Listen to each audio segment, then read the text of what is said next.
Chapter 8. Klaus stayed up all night reading, which was normally something he loved to do. Back when his parents were alive, Klaus used to take a flashlight to bed with him and hide under the covers reading until he couldn't keep his eyes open.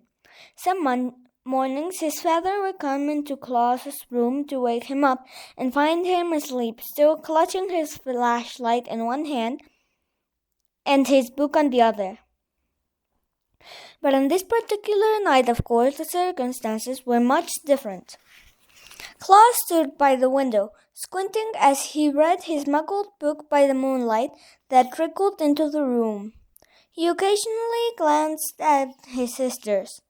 Violet was sleeping fitfully, a word which here means with much tossing and turning, on the lumpy bed, and Sunny had wormed her way into the pile of curtains, so that she just looked like a small heap of cloth. Klaus had not told his siblings about the book, because he didn't want to give them false hope.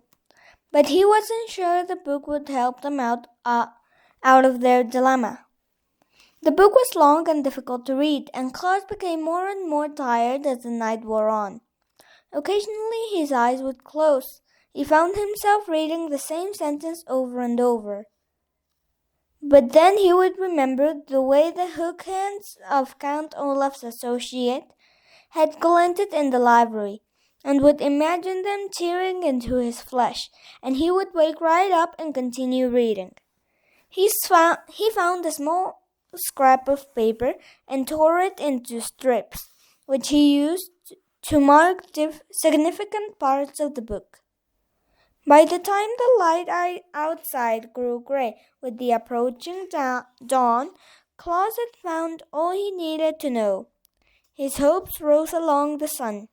Finally, when the first few birds began to sing, Klaus tiptoed to the door of the bedroom and eased it open quietly, careful not to wake the restless Violet or Sunny, who was still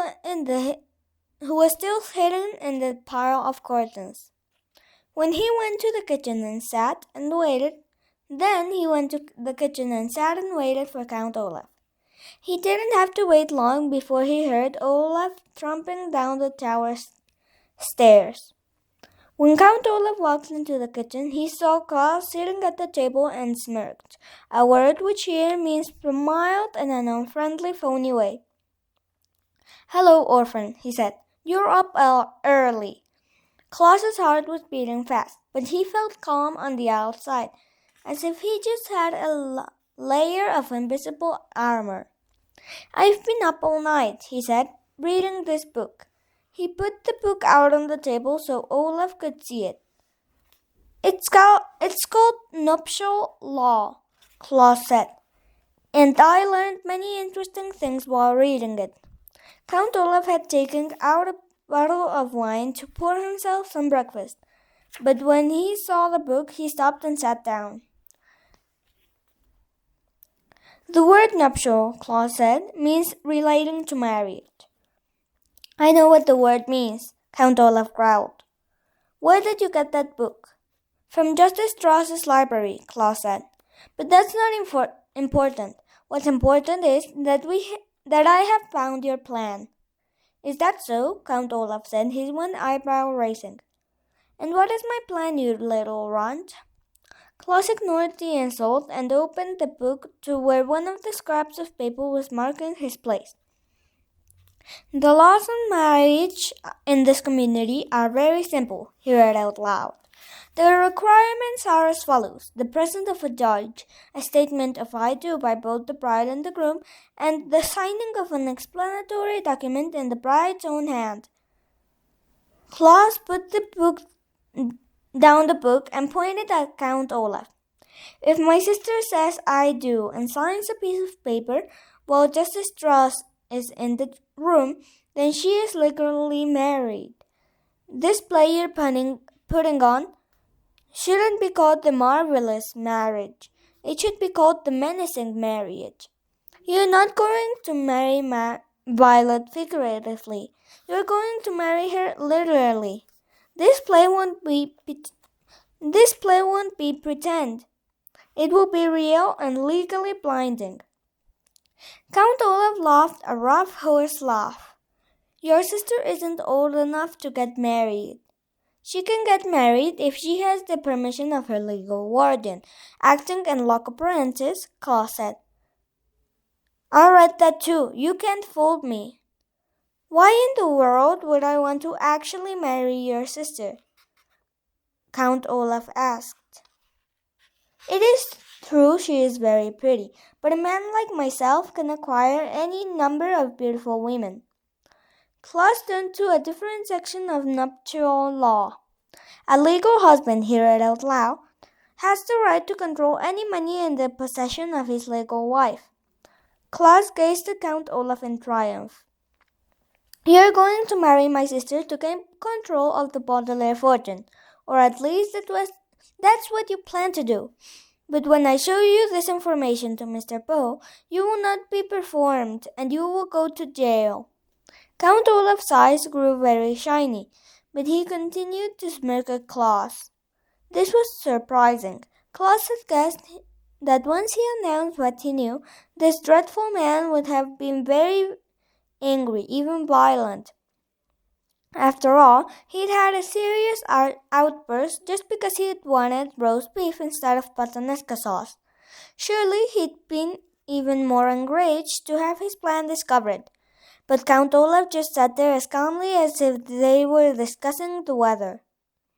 I guess you found me out, Olaf said simply. I suppose you're right. I'll go to prison, and you and the other orphans will go free.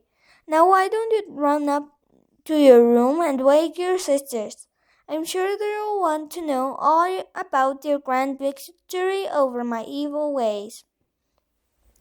Claus looked closely at Count Olaf, who was continuing to smile as if he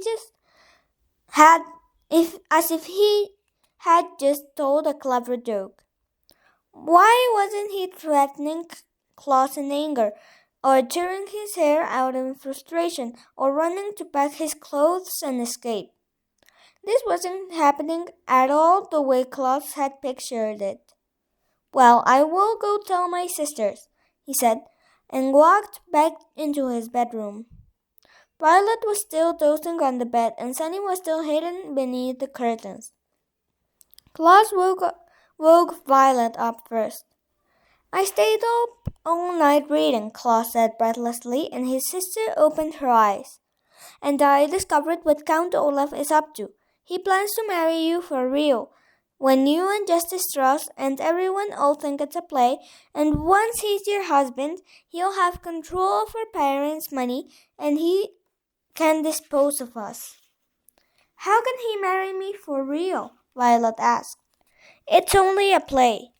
The only legal requirements of marriage in this community, Claus explained, holding up nuptial law to show his sister where he'd learned the information, are you're saying, I do, and signing a document in your own hand in the presence of a judge, like Justice Strauss.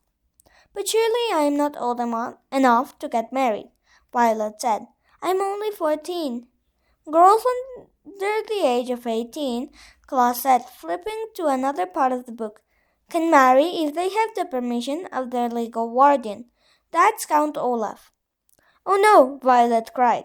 What can we do? We can show this to Mr. Poe, Claus said, pointing to the book.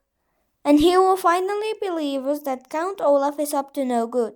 Quick, get dressed while I wake up Sunny, and we can be at the bank by the time it opens. Violet, who usually moved slowly in the mornings, nodded and immediately got out of bed and went to the cardboard box to find some proper clothing. Claus walked over to the lump of curtains to wake up his younger sister. Sunny, he called out kindly, putting his hand on where he thought his sister's head was. Sunny? There was no answer. Claus called out Sunny again and pulled away the top fold of the curtains to wake up the youngest Baudelaire child. Sunny, he said, but then he stopped. For underneath the curtain was nothing but another curtain. He moved aside all the layers, but his little sister was nowhere to be found. Sunny, he yelled, looking around the room. Violet rubbed the dress she was holding and began to help him search. They looked in every corner, under the bed, and even inside the cardboard box. But Sunny was gone. Where can she be? Violet asked worriedly. She's not the type to run off. Where can she be indeed? Said a voice behind it. And the two children turned around. Count Olaf was standing in the doorway, watching Violet and Klaus as they searched in the room. His eyes were shining brighter than they ever had, and he was still smiling like he'd just uttered a joke.